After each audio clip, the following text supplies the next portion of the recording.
This is Johnson grass.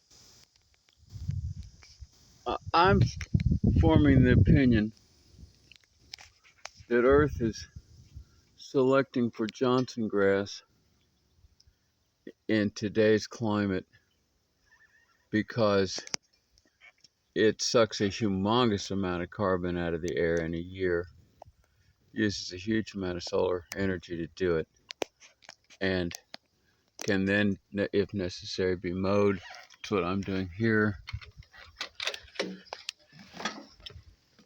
to lay it down and let it decompose and let the carbon return to Earth.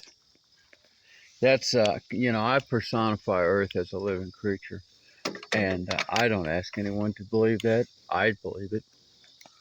That's all. I'm not going to justify. Anyway, this stuff didn't used to grow here like it does. It's an introduced species, of course. Most everything is anymore, I guess. And it's under Missouri law, that's an invasive species and a noxious weed. If Missouri catches you with it on your land, they have the legal right to spray it, although they would likely come back here to. I don't welcome it a lot more than they do. I don't use any poisons because I don't use any poisons, or I do actually use one poison, I have to admit it, but to kill stumps. But it's just a part of observing. This is part of the new climate. I've lived in this region, for 3/4 of a century, and this stuff used to be almost unheard of out here. But it's just part of the new world we live in, and it's not just that, it's not just the big disasters. It's all of it, all the extra energies and everything. We pretend it's not, but that's how it works.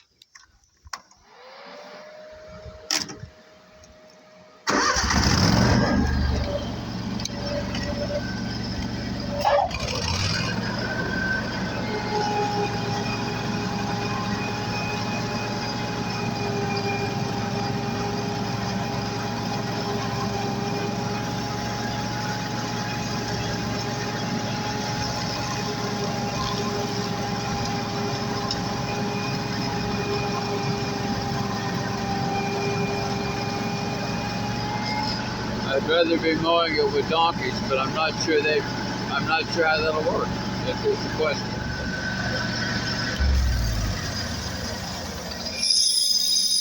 That's poison ivy. I'm deathly allergic to poison ivy and have been since I was a kid. Poison ivy made my childhood miserable. But because I was always in the woods and I didn't know how to recognize it yet, and I had it all summer every year, and it was horrible. But poison ivy's always been here, but it's another plant that has benefited from the increase in the carbon and the heat in the environment. When I was a kid, poison ivy leaves would get about that long, 3 inches, 4 inches, something like that. And I got poison ivy up here now. The leaves almost as big as my whole palm, and that's one of the three. Because it's able to use excess carbon. That the boosters always want to tell you that carbon's fertilizer, and plants are 50% carbon, roughly, and so yeah, it's fertilizer. But the problem is, not all plants are equally equipped to uptake it, and there's the Johnson grass. I'm just starting to mow this. I'll be mowing this the rest of the afternoon because this stuff is slow. I mean, I can't run this mowing machine through this stuff at 1/4 the speed I walk. I mean, this is just like, a brand new infantry crawl on all fours at a speed equal to what I'm able to mow through here, maybe faster. But it's I wouldn't introduce Johnson grass, and I didn't introduce the Johnson grass, but it sucks up a lot of carbon, and what else I got to do, So anyway, I'll be talking to y'all after a bit. Won't start if the brakes not set. That's part's the motor. That part's the engine. This part's the mower down.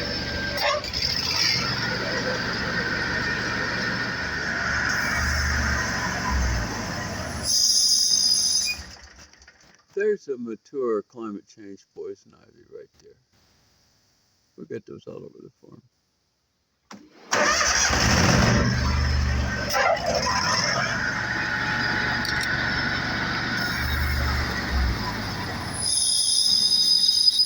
You can look, but you better not touch poison ivy. Poison ivy. Late at night when you're sleeping, poison ivy come creeping around. I'm sitting down in what I call the thorn forest on the bench rack. I just shut it off. It's right here. This branch here. This is a new honey locust branch. These here are. That one there is. That one there is. I'm gonna walk over to it.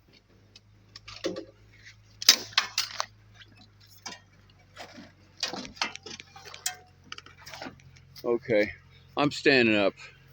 This thorn here is right about eye level on me, and these here, these are about waist level on me, and these, and all these,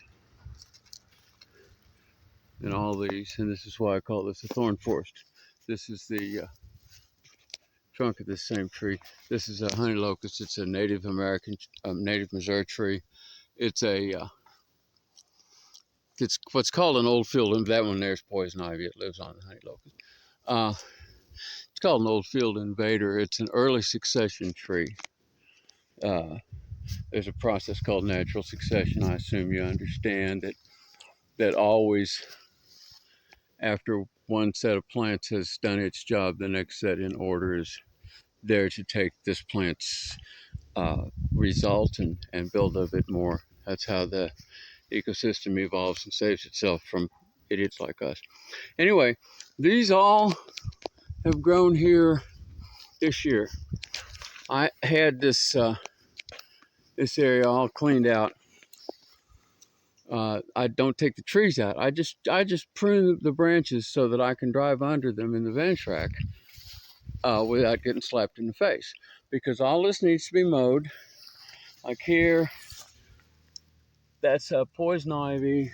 That's poison ivy. That's poison ivy. That's poison ivy. If I don't mow this, this whole bottom will grow up into a pure stand of poison ivy. And I admit that there's something that could live there, but it ain't me, and I'm not going to host it. So this is what I refer to as land management. Now these guys here are baby persimmon trees. Persimmon trees make food, but they'll also just eat your whole property if you're not careful. So those require a management decision. There's more poison ivy. It doesn't require any decisions at all. Poison ivy is the bad guys. This stuff here is called Queen Anne's lace. It's the bad guys. It makes a seed that is a sticky, uncomfortable burr. I don't use the same weed rules as other people do because I'm not in this for the money. But that plant makes a seed that hurts, frightens, and makes uncomfortable my donkeys. So I do combat with that plant because it has defined itself as my enemy. It hurts my friends. I kind of feel the same way about poison ivy, but poison ivy has just a humongous carbon appetite. And like all that line there, that's all poison ivy. And while I'm not particularly fond of it, as long as I can keep it set back to where I know where it is, and therefore I'm able to avoid it. Because I'm just deathly allergic to this. Here's more branches. These branches here, you know, I wear cargo pants, and that's my pants pocket right there. So that's how high these are. So the reason I'm doing all this, I'm going to come down here one day soon with the girls on the cart and we're going to prune these. Now see this tree here, that's a walnut. That's a good guy. We'll be mowing around him. The objective here is to convert the thorn forest to a later stage of succession where it's a forest that's more beneficial to us without using any poison and using a minimum amount of energy. And look at all this poison ivy. I mean, it's just like, it's undergrowth. It's what grows here instead of grass. This is not healthy soil. Soil has been abused. There's very little topsoil, if any. We're current inheritors. That's this right here. That's a pawpaw tree. That's the largest fruit that's native to the North American continent. That's a stake beside it. That's one of ours. That's one of my children, as I say. There's a pawpaw tree. And here's a pawpaw tree. I've tried to plant pawpaw trees about 10 times over the course of the last 40 years, and I've never succeeded. And I was doing some reading, and I read that young pawpaw tree seedlings, there's another one there, need at least partial shade, that they're not able to withstand full sun. And I didn't know that. So here I am, I got this beautiful thorn forest, and I'm trying to cause it to evolve to a more valuable forest. And meanwhile, it is providing shade and nursery habitat for my pawpaws. So we'll go with this. So I'll be coming down here with the girls, and we'll prune this. I don't take out the thorn trees until I have a specific reason to take out that specific tree. Either I need it as a resource. I usually like the tongue on my work cart came from down here. But the rest of these, what I do to them to limit their control is I go around with the donkey cart and a pair of pruning shears, and I just prune these low-hanging branches so that I can work under them. And they're still up there, and they provide some shade. It's cooler down here, in this day and age. A cool place is nice. There's a bench rack waiting for us. Is that Queen Anne's place we came out? Sure. So this is